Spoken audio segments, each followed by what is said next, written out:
Ngayong banal na Lunes o Holy Monday, may simpleng hiling tayong papakinggan dito sa Dear Eat Bulaga. Iba-iba ang kahilingan ng mga Dapper Cats eh. Gaano man itong kasimple, may istorya sa likod nito. Tama po, at pwedeng sa ibang tao, simple lang ito, pero sa mga nagpadala sa atin ng sulat, malaki ang impact nito sa kanilang buhay. Kaya ngayong araw, alamin natin ang kwento sa likod ng sulat ng ating letter sender. Uy. Yan. Na-access pa po yung email. Ba't may ganon? I-return. Typewriter, Mas Joe. Ito yung sulat niya. Ako po ay si Anjanet Apolinario, 30 years old, nakatira sa Muntinlupa City. Isa akong housewife, may dalawa akong anak na puro lalaki. Isang 10 years old, isang 9 years old. Mataas sa mga grades nila at lagi silang nasa honors. Ang hiling ko lang po ay mabilang ko sila ng bagong uniform kasi mga pantalon nila ay may mga... Di ba si Jose? Wala? Oh, butas. Wala po.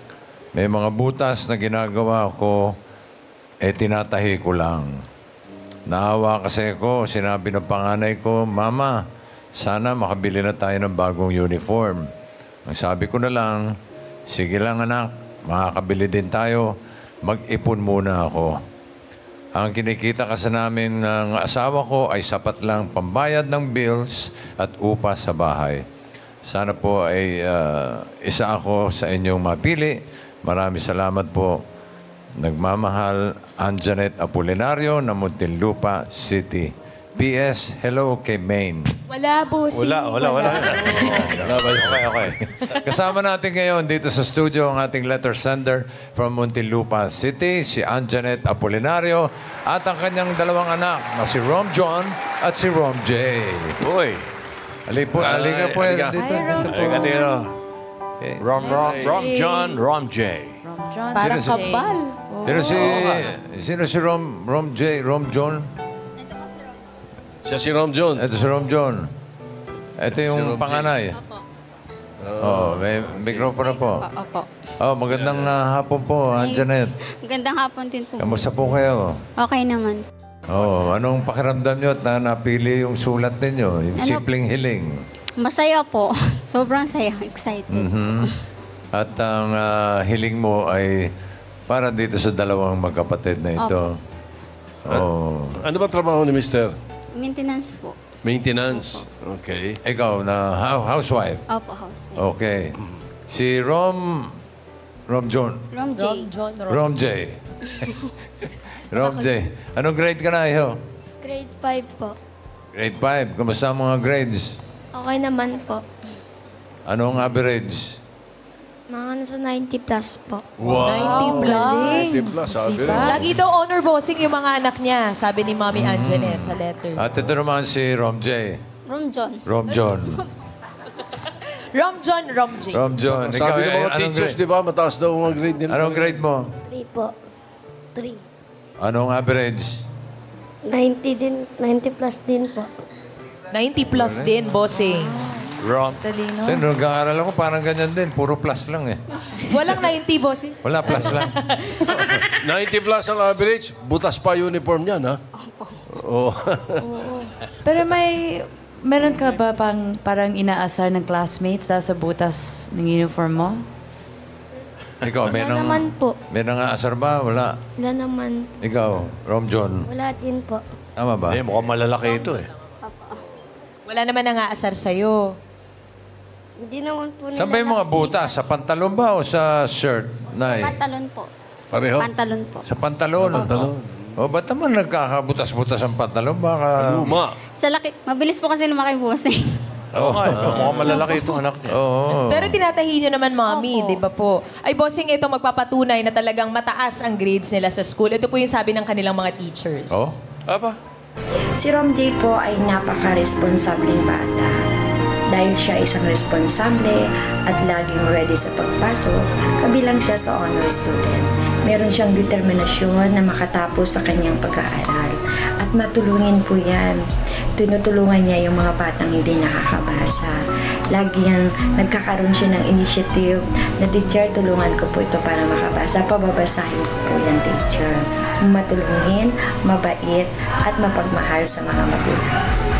Masasabi ko po na si Romjan ay nag-excel dahil siya po ay kabilang sa star section ng grade 3 kung saan mahigpit po talaga ang kompetisyon. Pero nakakakuha pa rin po siya ng mga matataas na scores sa kanyang mga quizzes, summative test, periodic test, at iba pa namin ginagawa sa classroom katulad ng recitation and performance task. Kung kaya naman ay consistent honor student po siya. Active din po siya sa Boy Scout of the Philippines, kasama po ang kanyang mami. Masasabi ko rin po na si Romjan ay isang maasahan na bata dahil po kapag papasok po siya sa classroom, automatic na po yan. Magpupunas ng lamesa, magbubukas ng bintana, or magtatapon ng basura after class. So, good luck sa iyo, Romjan, and congratulations. Ikaw, umiiyak. Natutuwa siya siguro sa sinasabi ng teacher. Kasi ako sa ng teacher ko. Naiyak po ako. Naiyak sa sinabi ng teacher niya. Shoutout po si teacher. Oo. Hi, teacher. Oh, itsura pala mababait talaga eh. Ano ba gusto niyo maging paglaki niyo? Ikaw, Romjay. Maging doktor po. Doktor. Wow, galing. Ikaw, Romjon. Wala po akong pinagpapilian eh. Magsastre ka para matahimik yung mga butas ng pandalo mo. Ha? Smile. Okay. Nay, anong parati mo binibilin dito sa mga anak? Ano po, yung magpakabait po sila sa school, sumunod sa teacher, ganun po. Yung ano po, magpakabait po sila, tapos sumunod po sa teacher, wag po sila makulit, ganun. Makulit ka ba? Minsan lang po. Minsan lang. Minsan lang. Ang pangalan ba ng asawa mo? Romeo? Romilo po. Romilo. Kaya Romeo. Ayan po. Pag nagkaanak uli, Romkanya. Huh? Okay. Ito, Nay, para hindi ka na magtahi. Ang iyong simpleng hiling para sa inyong mga anak ay matutupad. Okay? Jowa Pao. Ito na ang tatahin ng mga butas sa mga. Uy! Uy, dito sila. Napakabait na mga nagdala. Bagong uniform. Uy! Ang dami, Romjay! Wow! Parang complete Walang set butas yan. Ha? Yung Puro nagdala lang. bago yan. Hindi, nagdala. Ganda. Ang dami nito. Sila bago yan, bossing lahat. Tingin siya Ayan. doon. Tsaka hindi basta-basta uniform yan. Magagandang klase po yan. Dito po, 195 lang po. Oh, hindi na binibenta to sa kanila to talaga. Grabe yung tingin ni Bibigay yan. Rocky sa mga uniform. Oh. Ito, yung pants. Kasya sa ito. Pati may mga Sigurado. santo, mga... Ito wala nang butas to ha. Inalam masukat eh. Huwag ka kasing tumabi sa akin. Dito nga ako. Alam mo naman, butasan ng usapan ngayon. Ayan, ang galing ng grades. Ang gwapo dami pa nito. nitong dalawang to. Gwapong pareho eh. May ano pa po, may panloob pa, may sando pa po sila. Complete set yan. Yan po, Isang para show. hindi magpawisan agad yung uniform mo. Para At hindi lang yan. Meron Opo, kayong kasya mga sa bagong... iyan, May mga bagong teacher kayo. Sila pa din po. Papalitan. Meron pa. Ay, meron pa. Yung tatanggaping regalo galing sa Itbulaga. Ay. Ito'y dala naman ni Raisa at ni Karen. Oy, Raisa, Karen, nasa kayo? Ano yung dala niyo? Wow! Ito po, may bag po dito. Parang, School bag? yes, parang tumbler po, bossing. Para May mapupunta tumbler kompleto din. na, bossing. Wow. Okay. Ang dami, oh. Ba, mayroon pang ano, ha? Backpack. Oh, yan, oh. Inuman. Inuman yan. Inuman. At meron pa. Oy! Miles, Ryan. Oy, ano kaya yan? Surprise. Oy, Aba? Wow! Ano yan? Shoes, bossing. Sapatos. Shoes and socks, bossing. Oh. Medyas na Sukatin na kayo. Buksan mo, tingnan. Patingin nga ng Kasi shoes. baka kay Wally galing to, ha? Ayan. Oh, Ayan. Rom John. Sukot. So, Maganda Rom pinag... J. Yan, okay. Wow! Mga medyas. Kompleto. Mimi. Kompleto na. Kumpleto na ang uniform pagpasok. Uy! Itim talaga yung dapat sapatos nila eh, no?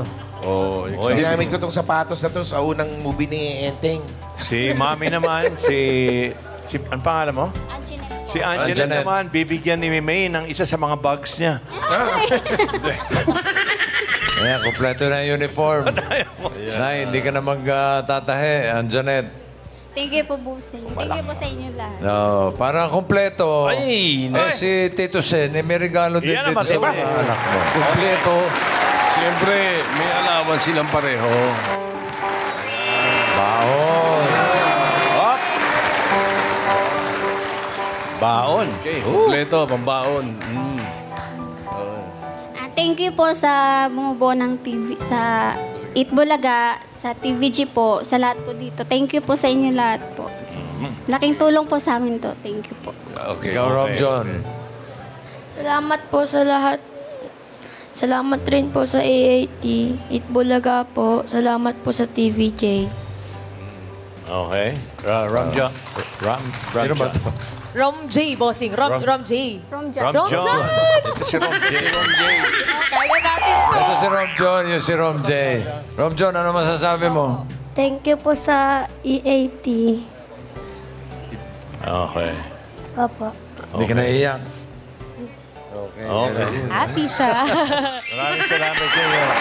Sabi nga namin, mga kaibigan, mula nung unang taon pa namin, hanggat may bata, may Itbulaga. Okay. Rom J, pagpatuloy niyo ng pag-aaral ha, para sa magandang kinabukasan at para makatulong din kay nanay at kay tatay. At sana'y maging daan ang simpleng hiling ng isang ina para magtuloy-tuloy ang pag-abot ng pangarap ng kanyang mga anak. Nagmamahal, Itbulaga.